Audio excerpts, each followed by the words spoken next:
let's talk about how the song Poison was made.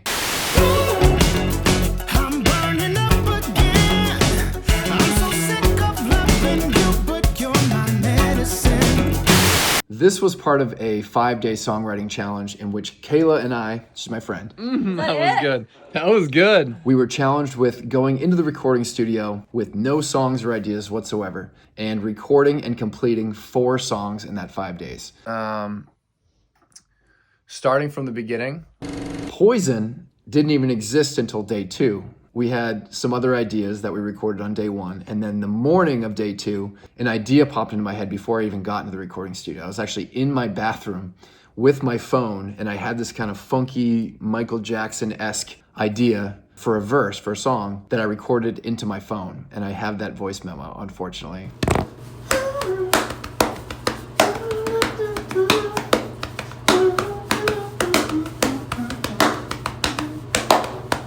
So I took that verse idea and I just expanded on it.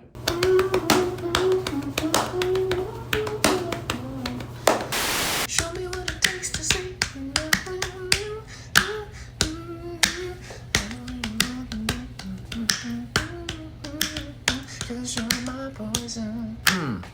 Full chorus, motherfucker. 10 minutes total. Just those like really staccato, like that bam, bam, bam. That was really what made the song unique. You know, a lot of songs have like a good soul flow to them, but they just kind of meander, you know, they just kind of go. And I wanted something that was like very just like boom, boom, boom, sticks in your head, these pauses, these kind of cool little nuances that not a lot of other songs that I knew had. So I laid down the groundwork that day on day 2 in the recording studio.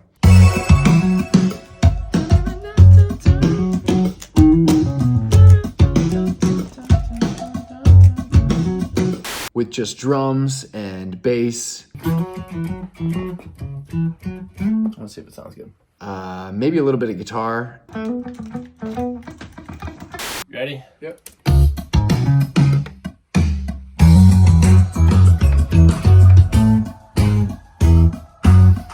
So I basically was just improvising ideas. You know, I had that ding, ding, ding, ding, ding. But that was pretty much all I had. I didn't have the intro to it yet. I didn't have the vocal stuff developed. I just had some melodies in my head for it. But I knew right away that this song was a male vocalist song, and Kayla was not a male vocalist. So I immediately put out a desperate call out on Facebook for anybody who had like an R&B or soul background. I had a lot of people reach out to me, but one of them in particular, his name was Christian, and he found my phone number online somehow and texted me directly. Now, normally I'd be pissed about that because I don't want people having my phone number, but thankfully, Christian was like a godsend for me. He ended up being the perfect person for this song. Ah, what a day to be, a good day for me, a good day to see my favorite colors. Kind of like Gnarls Barkley hits like Teddy Swims, hits a bunch of other artists. I lose control. He had no other experience than singing at karaoke bars, basically. But his voice was incredible, and it sounded exactly like what I wanted on this track. So I responded to his message, and I said, dude, you sound amazing. Can you come in the studio like tomorrow or the day after? And he immediately was like, dude, I will leave work for this. I will do whatever I have to do. I'll clear my schedule to come in. So I already knew he had a driven personality and the right voice. So I was already in the right direction here. And since I knew that he was coming in like tomorrow to the studio, I had to spend my entire night on day 2 writing lyrics, coming up with all the melodies, and making sure that I had exactly what he needed to sing.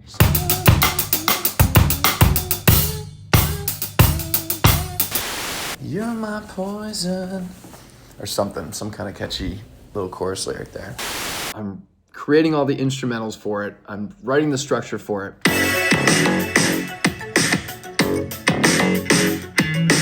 And in addition to that, I'm not a singer, but I'm able to kind of at least hum or convey the notes that I want in the song. All right, let's try to get through all of the first verse. I'm fucking smoked, bro. We got this shit. It's gonna sound bad. Don't show it to anybody ever.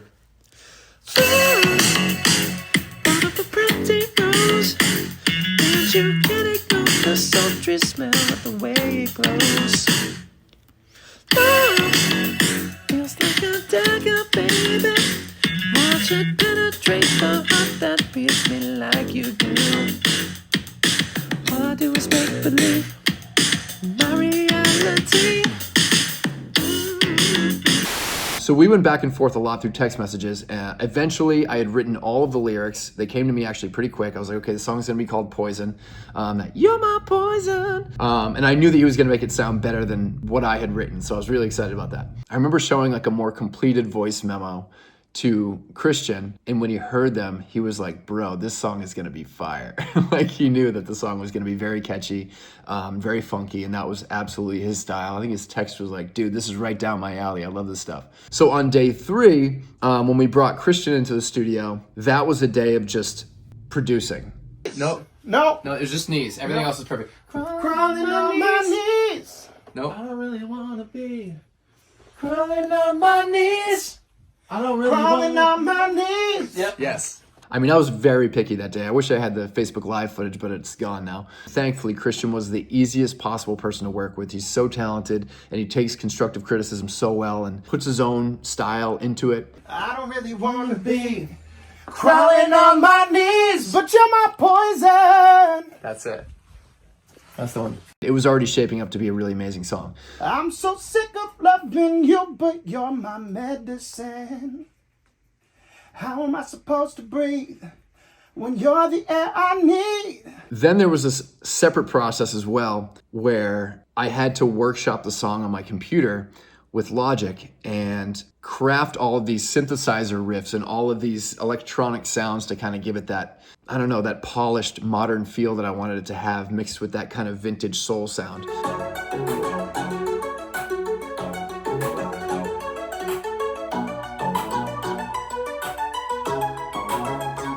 There was a lot of producing and tweaking the song and adding synthesizers and pulling them back and trying to figure out what sounded good layer-wise. We created about a 2-minute and 45-second structure that was already pretty much there by day 2. I remember feeling very good about the structure of having that kind of intro at the beginning, which was something I just described to our mixing engineer, Eric, that he pretty much just put together on his own. I was so busy working on like the synth riffs and all that for Poison that I just asked the mixing engineer, Eric, who's also very creative and amazing. I said, dude, can you just give me something in the beginning that like is quiet and kind of builds up the momentum going into the verse and then all of a sudden just hits you?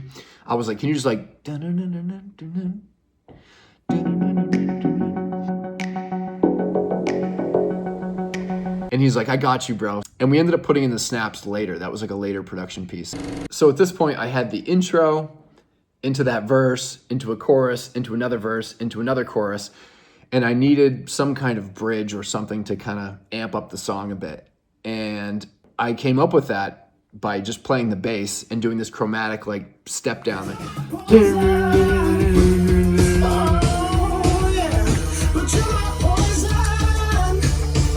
I just knew that I needed the song to change and kind of build. So I figured if I did that walk down on the bass, I could do some kind of like almost walk up on the guitar, maybe add some synths in there and build it.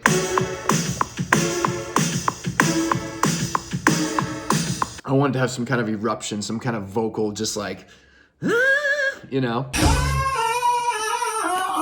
that climactic moment of the song. And then I knew after that vocal moment that we needed some kind of instrumental fun because I hadn't really done anything that showed a whole lot of talent or a whole lot of like musicianship. So I wanted one moment in that song to just kind of rock out in a really unique way. And most soul songs just kind of stick to their roots and stay soul and fun and funky. I wanted to do something that was still funky that you could bob your head to, but almost had like a metal edge to it. This was gonna be like soul metal. We were inventing a style of music at this point. And I just went off on the drums like,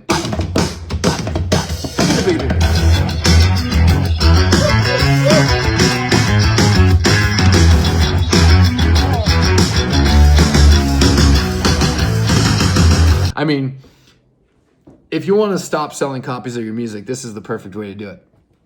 I knew this was probably going to be a little too edgy for mainstream, but that's kind of what I wanted. I wanted to make this music unique. I wanted it to appeal to people like pop. I wanted it to appeal to people that like metal. I wanted it to appeal to people who enjoy musicianship, as well as people who just like to listen to a nice song. So I think this covered a lot of bases. When you only are recording 4 songs, your brain kind of wants to just show all its colors in one moment. You know, you don't want to hold back because you don't have a whole album's worth to show all the different genres of music that you like. So that drum part and that bass part and that guitar part at the end were just so satisfying for me. And I thought I might lose Christian at that point, where he'd be like, okay, this song's getting a little weird for me. But he loved it. He's like, dude, that's my favorite part of the song. That's so nasty. So it's cool to see, you know, someone that's probably a little more mainstream enjoying this weird metal rock and roll outro thing. And he had a good time with it, layering some vocals on there, you know, you're my poison. You're my poison.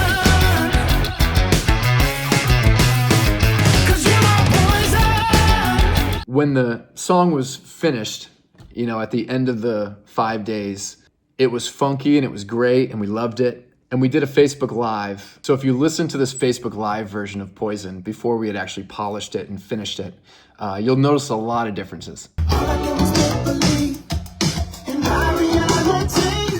All I did was make believe in my reality. But you're my poison.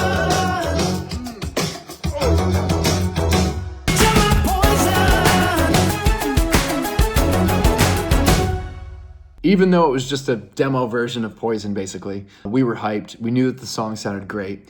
And I would spend a lot of my time in the next few months coming in like, you know, a day or 2 a month. We back. Let's go. We are back. Laying Let's down go. some fucking Poison.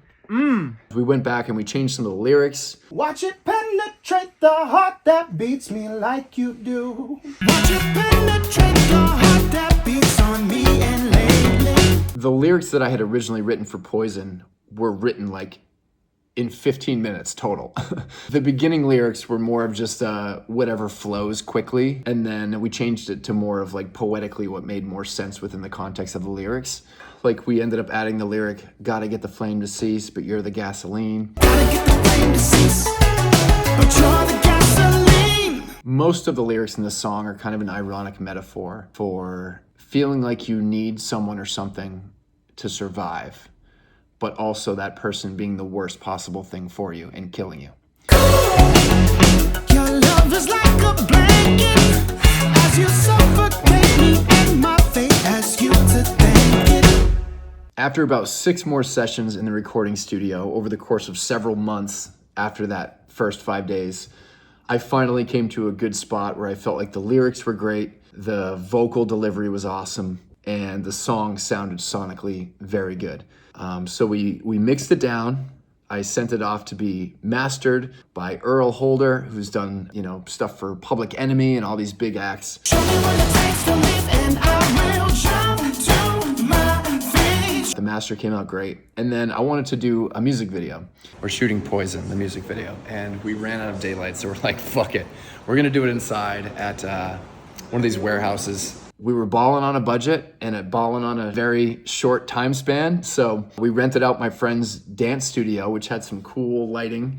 And I just said, all right, Christian, get your sexy butt in here. We're gonna record, you know, just a very basic music video that just captures like the soul and the funk of the song. So I pieced together a drum set, brought it into the dance studio. We bought these cool matching outfits, which we ended up shooting a promo shot for and also recording the music video with. And of course, I didn't have time to go out and find musicians to try and play the parts. So it ended up just being Christian and myself, and I played the role of all the other instruments. I played the bass in the music video. I played the keyboard in the music video and the drums in the music video. And then Christian played his sexy self as a singer, and his personality just absolutely shines. It was really fun. We had a great time, a lot of laughs, a lot of funny outtakes. Woo! Okay, Christian. Fuck. We just basically recorded the music video in 2 hours. That was it.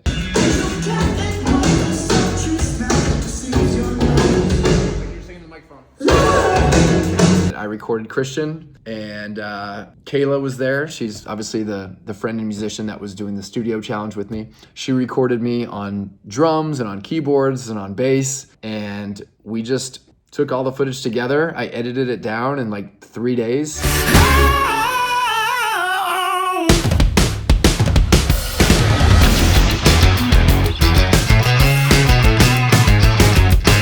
Poison ended up being our most streamed song. It ended up being our most downloaded song. And it was certainly my favorite to listen to on repeat just because I love a good, fun, funky song that can get you through your day. And I want to send a huge thank you to Christian for offering his amazing vocals, his incredible personality on this track.